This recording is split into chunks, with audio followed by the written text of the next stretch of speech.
kung saan nga may masarap dapat puntahan. Ngayon nga pala guys, nandito tayo sa Manila. Located tayo sa Pasig City. Kakain nga pala tayo dito sa Japanese restaurant na sikat dito sa Pasig sa May Show. Ang pangalan nga pala ng ating kakainan is Yoshimitsu Japanese Restaurant. And then ito nga pala yung background natin guys. And then kung mapapansin nyo guys, hindi masyadong klaro yung ating voice over since wala tayong gamit na lapel. Naiwan ko kasi ito sa Tagaytay City. Pero para ma-check nyo na rin yung with lapel and without lapel.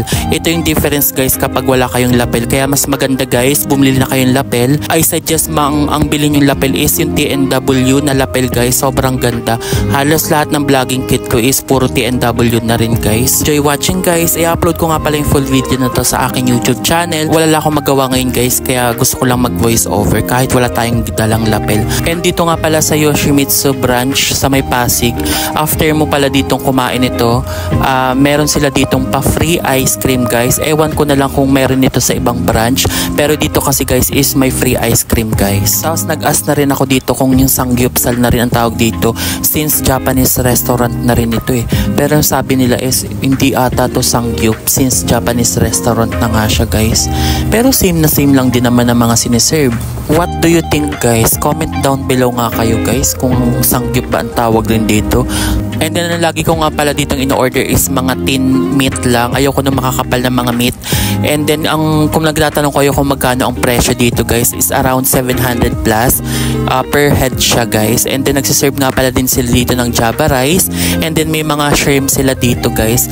And then kung mapapansin nyo may mga yung chicken wings nila dito iba-iba rin namang flavor guys.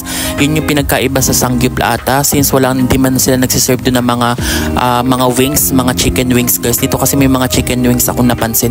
Yun yung parang pinagkaiba nila sa Korean restaurant guys. Wala silang mga chicken na iba-ibang flavor sa Korean guys. Puro sangyup lang guys. And then walang Java rice dun guys. Plain rice lang din naman dun sa Korea. Napansin ko nga rin pala Karis Bakers. Nagsiserve din sila dito ng mga sushi. Kaya kung sushi lover ka, dito ka pumunta sa Yoshimitsu Pasig branch with free ice cream ka pang dessert kapag tapos mong kumain dito.